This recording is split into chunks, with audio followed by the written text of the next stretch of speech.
Bismillahirrahmanirrahim. Assalamualaikum warahmatullahi wabarakatuh.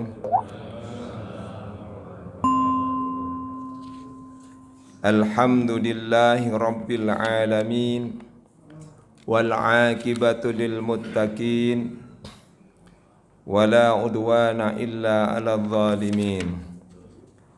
Ashhadu an la ilaha illallah wahdahu la syarika lah, wa ashhadu anna Muhammadan abduhu wa rasuluh, la nabiyya ba'dah. Allahumma salli wa sallim ala sayyidina Muhammadin wa ala alihi wa ashabihi wa qarabatihi ajma'in. Wa ba'du. Bapak-bapak, ibu-ibu, saudara-saudara sekalian yang dirahmati Allah Subhanahu wa taala. Alhamdulillah, pada pagi hari ini kita masih bisa menjalankan ibadah sholat subuh berjamaah di Masjid Jabal Ar-Rahmah yang kita cintai ini. Semoga Allah Subhanahu wa taala melipat gandakan pahala bagi kita semuanya. Amin amin ya rabbal alamin. Dan juga semoga Allah Subhanahu wa taala senantiasa menetapkan keimanan, keislaman dan ketakwaan kita untuk terus menerus mengisi daripada sisa umur hidup kita ini.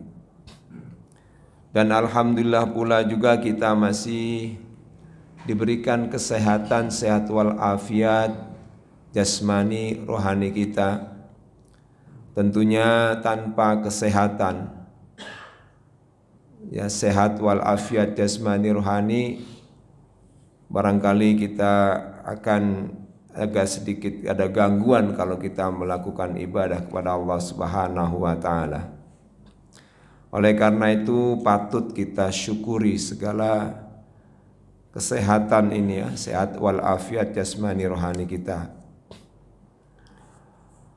Salawat serta salam mari kita sampaikan kepada junjungan kita baginda Rasulullah sallallahu alaihi wasallam, Muhammad Rasulullah sallallahu alaihi wasallam, orang yang membawa kita dari ketidaktahuan tentang agama Islam menjadi kita serba tahu dan kita menjadi terang benderang tentang agama Islam. Dan alhamdulillah pula dengan perantaraan beliaulah kita sampai sekarang masih berpegang teguh pada agama kita, yaitu agama Islam, dan senantiasa untuk berusaha menjalankan segala perintah Allah, ya, dan juga perintah Rasulullah, dan menjauhi larangannya dan juga larangan Rasulullah sallallahu alaihi wasallam. Sekalipun kita mungkin belum bisa untuk menunaikan seluruhnya dan juga belum bisa untuk meninggalkan seluruh larangannya mungkin.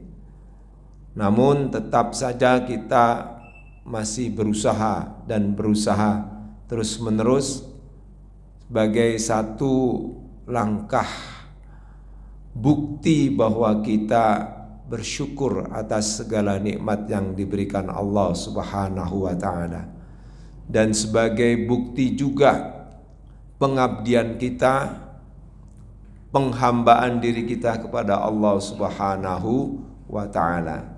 Karena hidup kita di dunia ini hanyalah untuk menyembah kepada Allah Subhanahu wa taala. Bapak-bapak, ibu-ibu sekalian, lagi-lagi ini mohon maaf URC. Saya juga bingung tadi, kaget saya nengok sana nengok sini, ustadznya kagak ada. Waduh, gawat nih. Sini ada Profesor, Doktor Salimiyah ini sebenarnya bisa ini menggantikan beliau, gantian gitu loh maksudnya. Ya Bu Prof, alhamdulillah beliau ada di belakang terus senantiasa nih. Tentunya kan bisa membimbing kita. Barangkali jangan saya terus gitu, nanti bisa ada Bu Prof ya. Ya insya Allah ya. Bu Prof senantiasa bisa membimbing kita, ya mengajar juga kepada kita semuanya untuk menuju ke arah yang lebih baik dan lebih baik. Baiklah Bapak-bapak, Ibu-ibu sekalian, ini ustadznya kan caleg ya, calon caleg. Iya, caleg kan betul ya. Bukan ini kan ya. Bukan capres ya. Caleg ya. Calon legislatif ya. Artinya anggota DPR insya Allah. Ya mudah-mudahan kita doakan mudah-mudahan bisa amanah, mengemban amanah yang diberikan oleh kita ya, oleh kita umat Islam sebagian. Baik Bapak-bapak Ibu sekalian, terkait dengan caleg ya atau kepemimpinan atau mungkin suksesi kepemimpinan di Indonesia kita ini.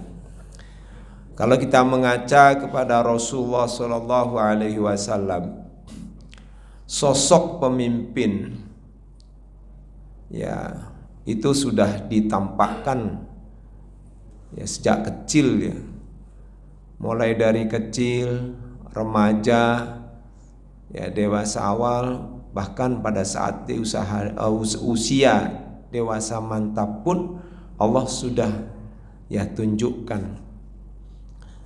Memang di negara kita ini ya, negara yang mayoritas adalah umat Islam, maka kita sebagai umat Islam ya harus memilih dan tentunya menetapkan seorang pemimpin itu dari golongan kita. Ini adalah amanat daripada Allah Subhanahu wa taala. Disebutkan dalam Al-Qur'an ya, la yattakhidul min dunil mu'minina auliya. Artinya janganlah menjadikan seorang pemimpin atau seorang pelindung selain daripada orang-orang mukmin. Ini yang pertama, yang tentunya yang menjadi patokan kita pertama kali. Namun kan yang kita agak bingungkan ini kan, kalau seandainya calon pemimpin kita ini ya, tiga-tiganya adalah orang-orang muslim ya. Nah, kalau kita lihat kan orang muslim semuanya ini. Nah, ini orang muslim semuanya. Yang ini orang muslim, yang itu orang muslim, yang ono juga orang muslim gitu. Ya, cuma kan kita bisa melihat ya track recordnya atau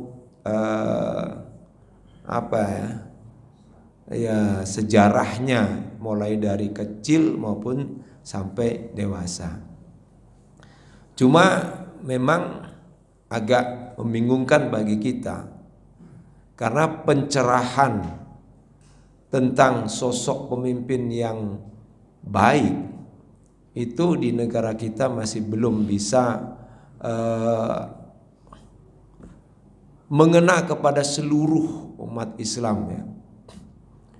Karena ya kalau di kalangan misalnya perumahan-perumahan itu memang rata-rata insya Allah ya kalangan-kalangan orang-orang yang rata-rata ya tamatannya lah minimal itu S1 lah ya, atau mungkin ya kalau tingkat SMA mereka sudah artinya sudah mengerti, bisa melihat mana pemimpin yang baik dan benar.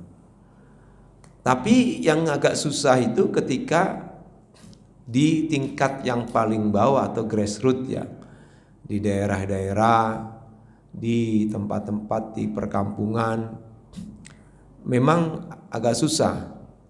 Nah, inilah tugas ya bagi calon-calon pemimpin muslim ketika dia sudah terpilih di atas sana, maka harus dia membawa aspirasi umat Islam untuk bisa memberikan pemahaman yang kuat ya, minimal itu ya menjelaskan tentang pemimpin-pemimpin yang pas, pemimpin-pemimpin yang sesuai yang kita harapkan.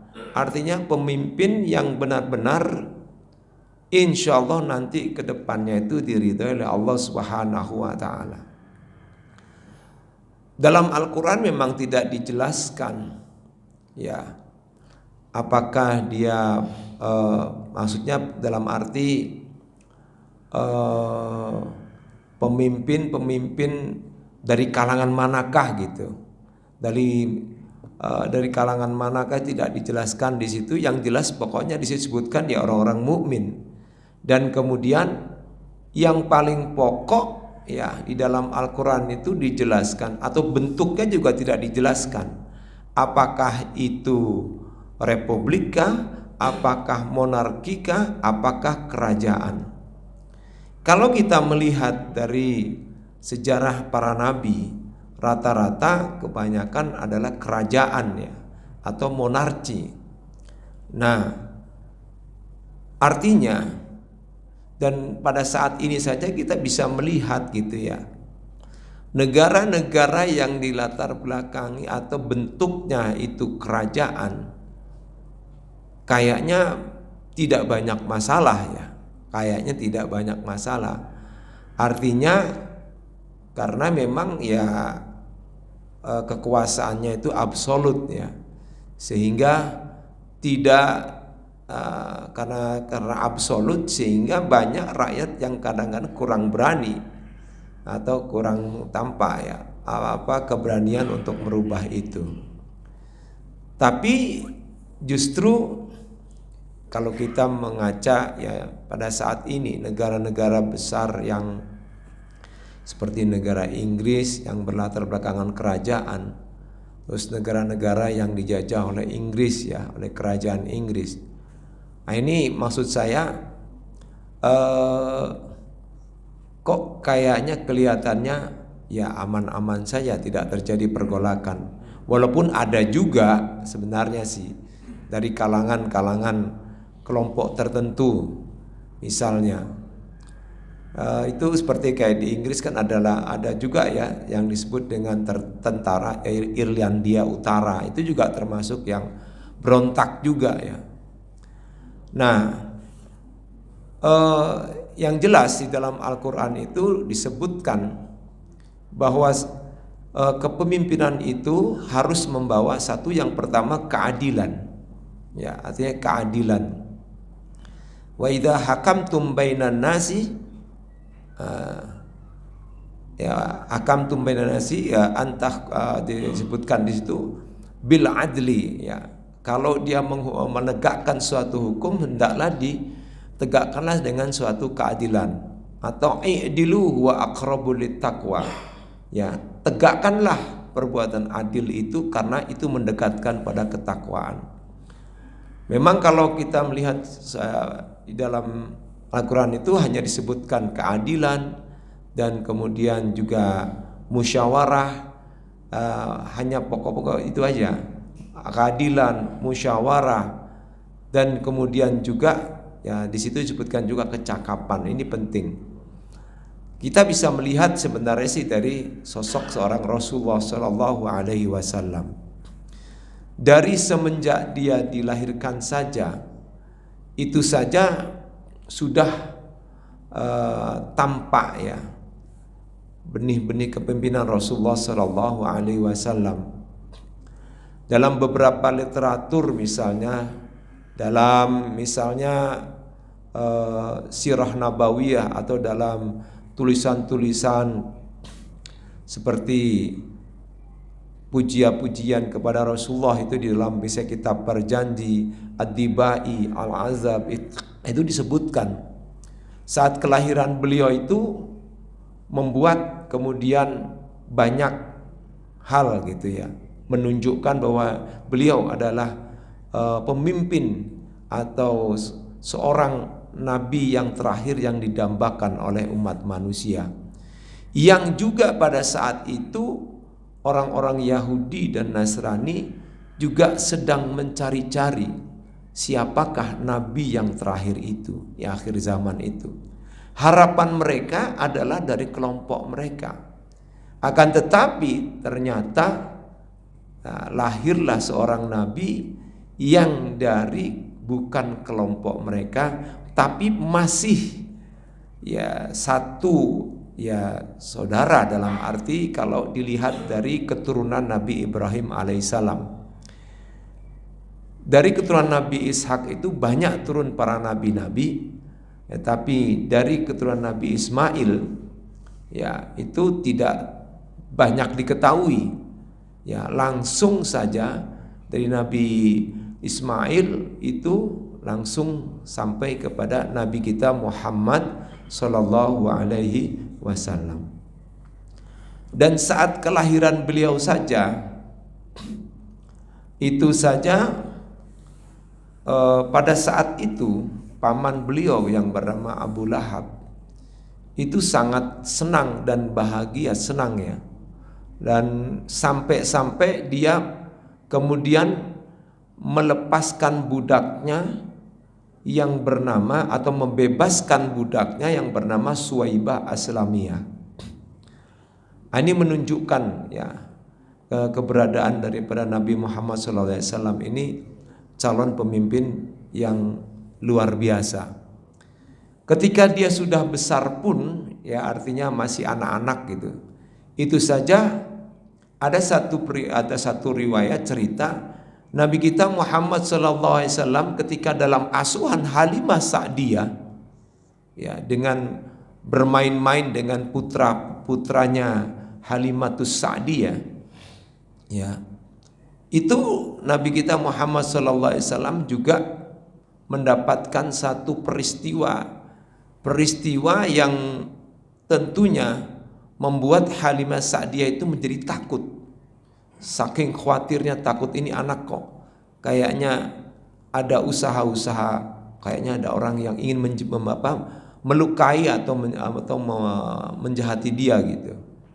Sehingga padahal itu adalah para malaikat atau malaikat yang kemudian mengajak Nabi kita Muhammad masih kecil, kemudian dibelah ya hatinya ya di tempat yang lain, lalu dibersihkan hatinya.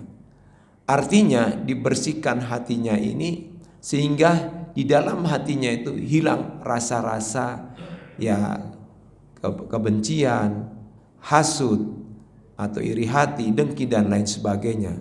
Sehingga muncul dalam pribadi beliau itu adalah kasih sayang. Maka wajar kalau Allah Subhanahu wa taala mengatakan fabima rahmatin minallahi lintalahum walau kunta fazzan ghalidhal qalbi lam faddu min haulik. Atas rahmat Allah, atas kasih sayang Allah Subhanahu wa taala, maka engkau Muhammad menjadi lunak hatinya, artinya menjadi lembut hatinya. Ya, seandainya hatimu itu keras, lau kunta faddan ghalidul qalbi lam faddu min haulik, maka mereka akan meninggalkanmu. Dan mungkin banyak orang yang tidak akan percaya dan tidak akan banyak orang yang meyakini akan kenabian Nabi Muhammad sallallahu alaihi wasallam. Nah, disinilah karena Nabi kita Muhammad SAW yang mendidik akhlak beliau, yang memoles adab beliau, yang merubah perilaku pribadi beliau, bukan orang tuanya atau bukan orang tuanya yang mendidik. Karena ayahnya saja sudah wafat ketika beliau masih dalam kandungan ibundanya, 6 bulan dalam kandungan ibundanya. Nah, begitu beliau lahir, ya ayahnya sudah tidak ada karena sudah wafat. Nah, kemudian pada saat usia 6 tahun, beliau juga sudah ditinggal wafat oleh ibundanya, ya Aminah. Dan kemudian juga ini pada saat dalam perlindungan atau dalam pemeliharaan kakeknya pun juga sebentar saja, ya kakeknya pun sampai beliau usia 8 tahun kakeknya sudah wafat juga. Nah, ketika sudah wafat maka kemudian otomatis saat itu pamannya yang mau untuk memelihara beliau yaitu Abu Thalib. Dan Abu Thalib lah yang kemudian yang masih berada di sisi beliau sampai beliau di usia 40 tahun. Bahkan di usia 40 tahun saat beliau diangkat oleh Allah, ditetapkan menjadi seorang rasul, seorang nabi, itu pun Abu Thalib masih ya memberikan satu perlindungan kepada baginda Rasulullah SAW. Nah, di dalam perkembangan hidup beliau pada saat meningkat kepada tingkat remaja saja, itu beliau di waktu remaja beliau sudah masuk ikut ya dalam sebuah peperangan, yaitu peperangan yang pertama kali diikuti oleh Rasulullah SAW di usia yang sangat belia, yaitu 14 tahun, yaitu perang Fijar, di mana beliau di saat itu tidak langsung turun bertempur, melainkan beliau membawa perlengkapan dan alat-alat perang pada saat itu. Itu pun sudah tampak ya, artinya jiwa kepemimpinannya sudah ada.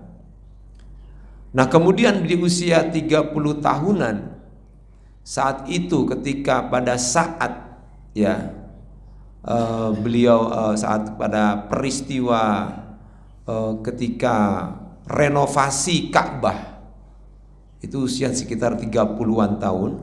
Renovasi Ka'bah itulah yang kemudian pada saat peletakan Hajar Aswad, di mana kepala suku Quraisy pada saat itu terjadi pertikaian, perselisihan siapa yang berhak meletakkan batu Hajar Aswad ini. Ya, itu saja orang sudah yakin dan percaya. Pada saat itu sih memang orang pada saat itu ingin menentukan siapa yang berhak ini, karena terjadi keributan. Ada seorang katakanlah penentu lah ya, orang yang dituakan sesepuh saat itu menetapkan kalau gitu siapa yang pertama kali besok datang ke Masjidil Haram itulah yang berhak meletakkan Hajar Aswad.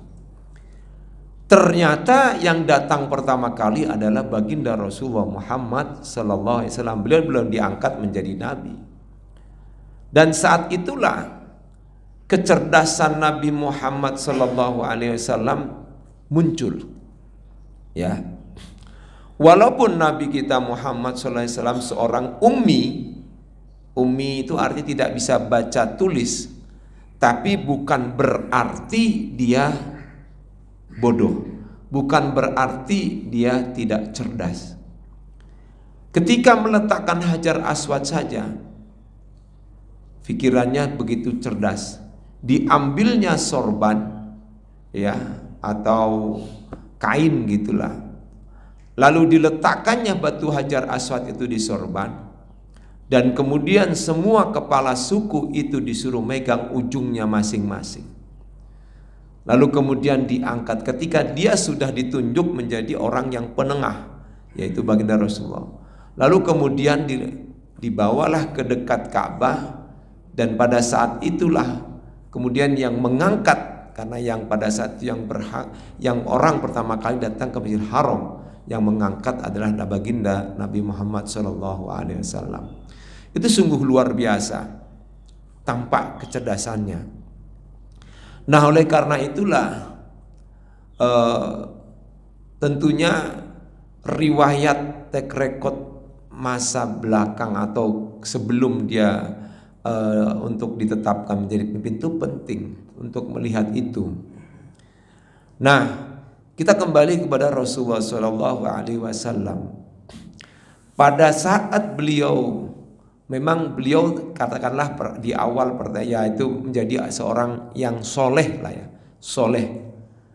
Pribadi beliau soleh, akhlak beliau juga soleh atau baik.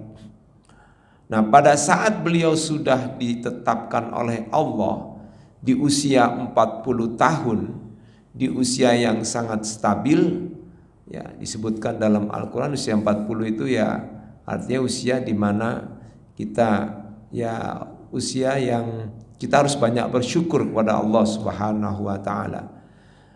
Ditetapkanlah beliau menjadi seorang rasul.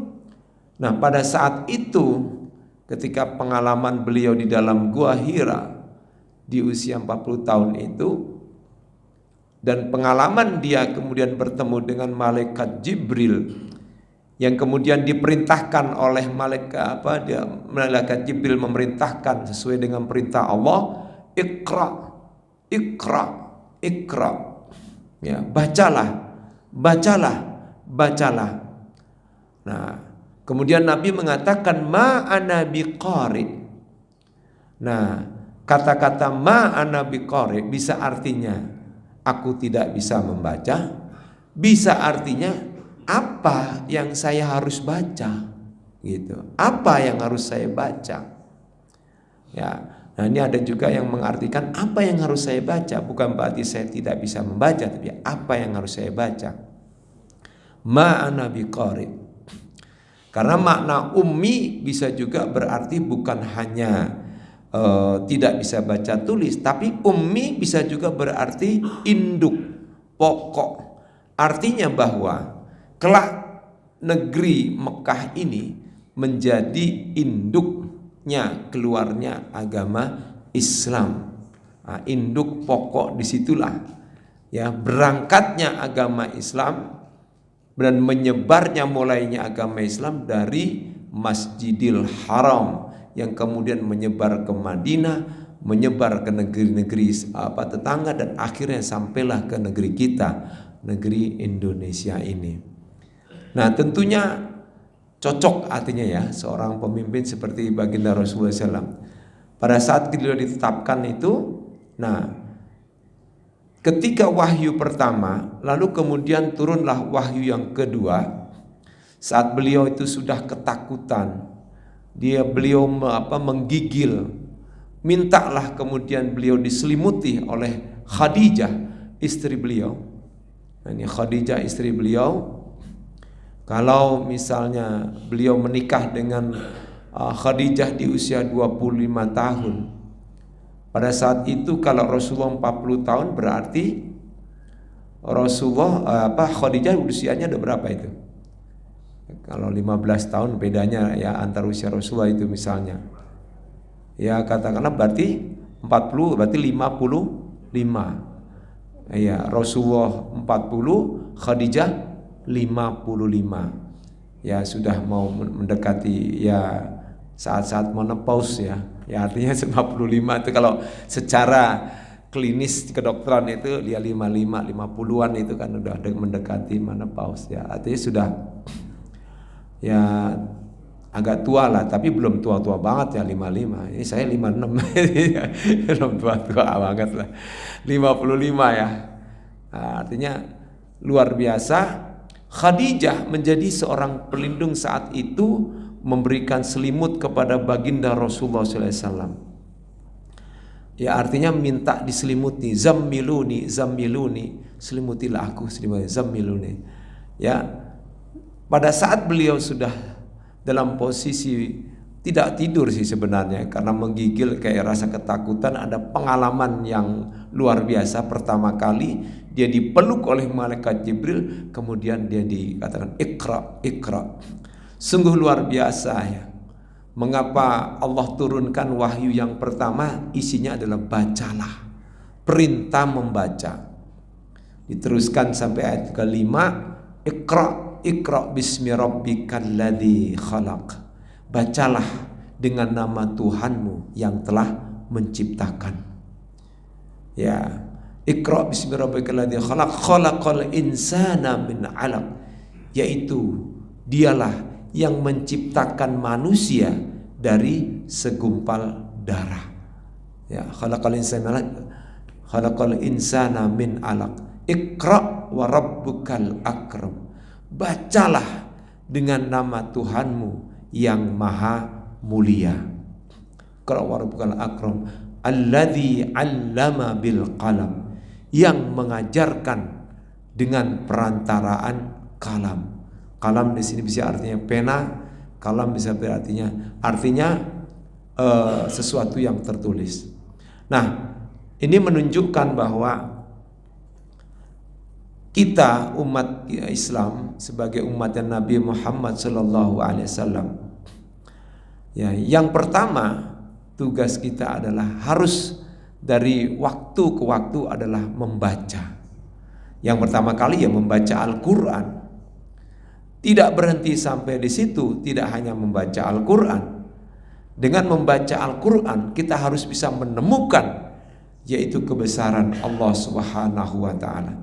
Kita harus menemukan adanya Tuhan yang wajib kita sembah, yang wajib kita ikuti, kita tunduk kepadanya, yang berhak wajib disembah. Tidak ada Tuhan selain daripada Allah Subhanahu wa ta'ala. Sehingga ini senada ya dengan apa yang disebutkan di dalam kitab itu Al-Fiqhu fi Madzahibil Arba'ah, tentang pada saat ketika kita tasyahud awal atau tasyahud akhir, pada saat kita menunjuk tangan kita ini. Nah, di sini ada makna ya, ada satu makna yang merujuk kepada kalimat Iqra, ya, bismi rabbikal ladzi khalaq. Artinya menunjuk kepada Tuhan yang menciptakan kita, Tuhan yang maha besar. Nah, ini gerakan tangan kita, tunjuk kita. Nah, ini berbeda-beda ya. Kalau Imam Malik atau mazhab Malik ya, mazhab ulama Malikiyah, itu kan tunjuknya ini kan semua dilingkarkan begini, semua ditekuk, ditutup, hanya jari telunjuk yang ke depan, kemudian ini jari ibu jari cuma di sampingnya begini, tidak melingkar. Ini mazhab Malik. Kemudian Imam Malik juga mengatakan, atau mazhab Maliknya, menggerakkan ke kanan dan ke kiri secara proporsional, katanya. Kanan, kiri. Nah, ini ada saudara kita yang menggunakan cara seperti ini. Jadi ada bentuk seperti ini. Jadi jangan aneh, Pak. Nanti ada orang yang kayak begitu langsung, wah itu. Nah, jangan. Kita harus tahu itu. Kemudian kalau misalnya Imam Hanafi ya, atau Hambali ya, kalau nggak salah Hambali, itu dia melingkarkan begini ya, dilingkarkan, melingkarkan begini, dilingkarkan, bisa begini, ini lingkarkan, dan dia menunjukkan dia diangkat pada saat menyebut ada nama Allah. Kalau misalnya at-tahiyatu lillahi wassalawatu wathayyibat, nah, tapi tanpa menggerakkan seperti layaknya Imam Malik gitu ya.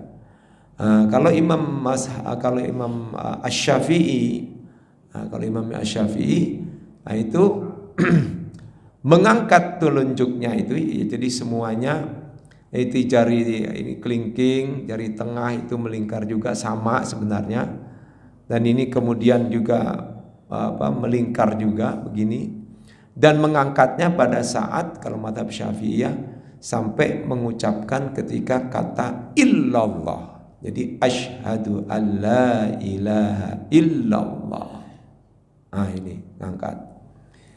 Nah, kalau mazhab yang lainnya itu ada juga yang ya, Imam Hanafi ya, mengucapkan la ilaha illallah, mengucapkan menegakkan telunjuk itu pada saat mengucap la ilaha illallah. Illallah itu langsung turun ke bawah. Illallah, la artinya tiada Tuhan yang wajib disembah. Ya, jadi kita bayangkan la di situ artinya cuma satu nih, la ilaha illallah. Pas illallah dia turunkan, hanya Allah yang wajib kita sembah. Ya, kembali lagi ke situ, Iqra bismi rabbikal ladzi khalaq.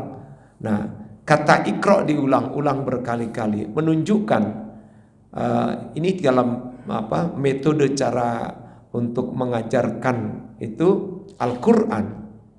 Yaitu awalnya ya harus membaca saja, membaca dulu, membaca dan membaca dan membaca. Ini lebih utama. Maka pengajaran Al-Quran lebih banyak harus membaca. Misalnya ada metode Iqra, ada metode tilawati. Itu semua membaca, membaca dan membaca. Dan membaca ini tidak hanya sekedar membaca sesuatu yang tekstual saja. Nah, ke arah depannya, nah inilah kita juga disuruh untuk membaca alam jagat raya ini.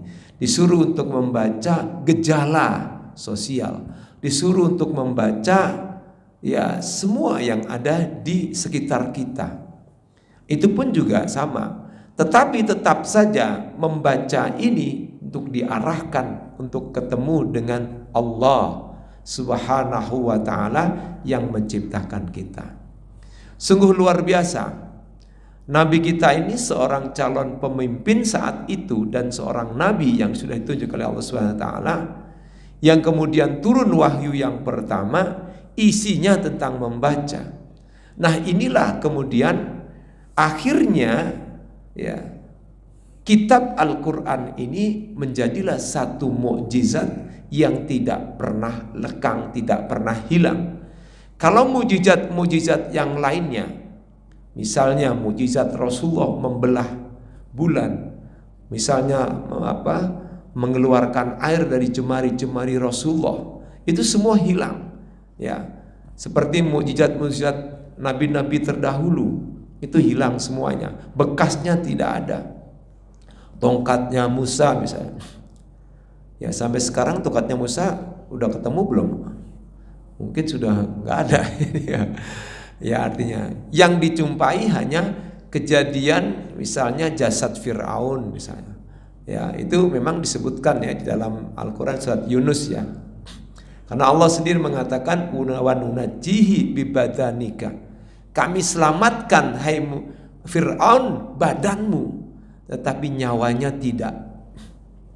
Nah, karena Allah mengutakan kami, artinya apa? Bahwa jasad Fir'aun itu diselamatkan oleh Allah melalui umatnya dengan cara teknologi mumi. Ya, dia diawetkan sehingga jasadnya Fir'aun ya sampai sekarang ini, jasadnya Fir'aun sampai sekarang ini masih utuh. Nah, ini terkait dengan masalah ini ada juga beberapa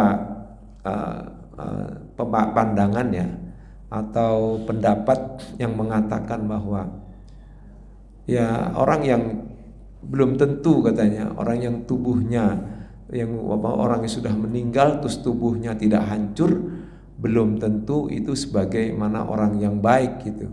Sebagai bukti jasad Fir'aun katanya, yang masih ada terus. Juga ada jasad-jasad yang lainnya yang masih ada terus. Ada juga yang mengatakan bahwa itu tidak diterima oleh Allah ya, sehingga kemudian diutuhkan. Sementara kalau jasad Nabi, nah ini juga sampai sekarang juga kita kan tidak tahu apakah jasad Nabi itu masih ada, apakah jasad Nabi itu sudah tidak ada, ya kan? Kita juga belum tahu. Boleh jadi ya kalau ada orang yang tubuhnya masih utuh, walaupun dia meninggal sudah lama, ya boleh jadi tubuhnya tidak diterima gitu oleh Allah Subhanahu wa taala. Ada yang mengatakan seperti itu. Kembali lagi ke itu tadi ya, bahwa Rasulullah SAW calon pemimpin itu harus mempunyai sifat 4 wajib ya, atau disebut ya 4 wajib ya. Pertama, dia harus mempunyai sifat siddiq. Siddiq ini dia harus berkata benar, jujur. Ya kalau kita lihat dari pasangan yang kemarin ini, kita bisa melihatlah siapa yang kira-kira track recordnya bisa kita lihat, yang sedikit ya ya kesalahannya atau sedikit kejelekannya. Kita bisa lihat dan kita bisa lihat track recordnya. Sebenarnya kita bisa melihat ya ke latar belakangnya. Nah, itu bisa kita lihat sehingga apakah benar dia berkata benar, berkata jujur apa adanya. Nah, kita bisa lihat. Itu jadi barometer bisa. Kemudian amanah, ini amanah penting juga. Amanah ini artinya dia dapat dipercaya. Apakah ketika dia mengemban amanah itu dia bisa nggak itu dipercaya? Nah, ya kita lihat, kita bisa menilai. Kemudian selain itu siddiq, amanah, tabligh. Dia harus bisa menyampaikan semua aspirasi umat, aspirasi rakyat. Jangan sampai disembunyikan. Maka dia harus tabligh, menyampaikan semua. Dan menyampaikannya juga baik yang baik maupun yang tidak baik disampaikan untuk membuktikan bahwa dia adalah seorang yang tabligh. Nah, ini calon yang tepat gitu. Ya, calon yang tepat lah. Kita bisa lihat ya, tabligh. Jangan sampai kemudian pada saat dia sudah menduduki jabatan itu, dia sudah mendapatkan kursi yang empuk, dia sudah mendapatkan fasilitas apa saja, lalu pada saat itu dia ikut ya berkoalisi dengan kelompok yang lainnya biar aman, biar dapat kue. Nah, ini bisa juga terjadi ini seperti itu. Pada saat dipilih dulu, wah kita lihat ya berjuang sampai mati-matian. Kemudian pada saat sekarang udah ini, ya kita lihat ya bisa track recordnya. Begitu dia menjadi, kok ternyata seperti itu. Nah, selain tabligh, ya dia juga harus fatonah. Fatonah itu cerdas, ya cerdas. Bukan pintar, ya beda ya. Kalau cerdas sama pintar beda. Kalau pintar cenderung licik, ya kan gitu. Kalau cerdas, dia bisa jujur, dia bisa amanah dan lain sebagainya. Ya. Tapi kalau pintar, dia akan bisa memintari kita, ya akan bisa licin seperti beluk, dan dia bisa melakukan tindakan-tindakan yang membuat kita akan menyesal. Nah, oleh karena itu, itulah 4 sifat yang harus ada pada seorang pemimpin: siddiq, amanah, tabligh, fatonah. Bukan sebaliknya atau mustahil baginya, yaitu apa? Kadzib, dusta. Tidak, kita tidak memiliki. Khianat, curang atau tidak amanah, tidak dapat dipercaya. Atau kitman, atau menyembunyikan. Udah menjadi pemimpin diam-diam aja, nggak mau mengaspirasikan sesuatu hal yang baik atau yang buruk gitu. Yang sesungguhnya itu adalah yang benar. Atau yang terakhir adalah fatonah, artinya tidak jahal. Jahal itu artinya bodoh. Bodoh ini bukan berarti dia tidak pintar. Boleh jadi pada saat itu dia kemudian menjadi layaknya seorang bodoh. Ya, artinya diam saja, nggak mau bergerak, padahal punya kecerdasan, punya kepintaran, tapi dia tidak gunakan itu. Berapa banyak kita lihat orang yang backgroundnya itu dari akademis, kadang profesor, doktor, tetapi pada saat dia menjadi seorang pemimpin, itu tidak berlaku kecerdasannya. Yang berlaku ada kejahilannya. Jahil di sini tidak hanya bodoh, tapi jahil dalam arti jahiliyah masyarakat jahiliyah Arab, bisa jadi, boleh jadi seperti itu. Bukan bodoh, tetapi jahiliyah, yaitu dia membenarkan sesuatu yang tidak benar. Nah, itu bisa juga. Nah, itu saja yang bisa saya sampaikan. Kayaknya dari tadi juga jamaah sudah nunduk. Nah, ini Anda kan berarti sudah sudah angkat tangan ini kayaknya nih. Baik, terima kasih. Itu yang bisa saya sampaikan. Kita mudah-mudahan ya kita berdoa kepada Allah Subhanahu wa taala. Barangkali di ujung nanti ya karena Allah berkehendak bisa berubah itu semuanya. Amin ya robbal alamin. Karena bagaimanapun juga ya kita ya Allah itu pasti maha melihat. Toh kalau memang seandainya itu masih terjadi juga, ya tetap kita doakan saja kepada Allah Subhanahu wa taala agar dia mendapatkan petunjuk. Kalau bisa ya jangan itu ya.